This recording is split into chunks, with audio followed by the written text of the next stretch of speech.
I fixed this Macintosh SE completely. Even the hard drive works now. Oh wait, there's still a disk in there. Let me just hold the mouse button so that it'll, you know, push it out. Look.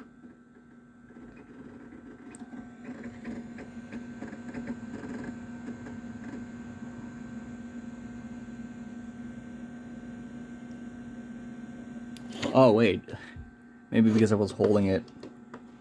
I just, hold on.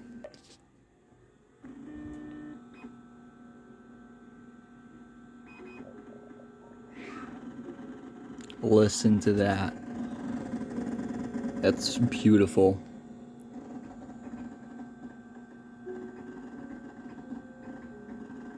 I love this so much. Yep, it works. We got MacDraw, Pro, Excel, Microsoft Word on Dumpy. Love it. Perfect. Another Mac that now completely works again.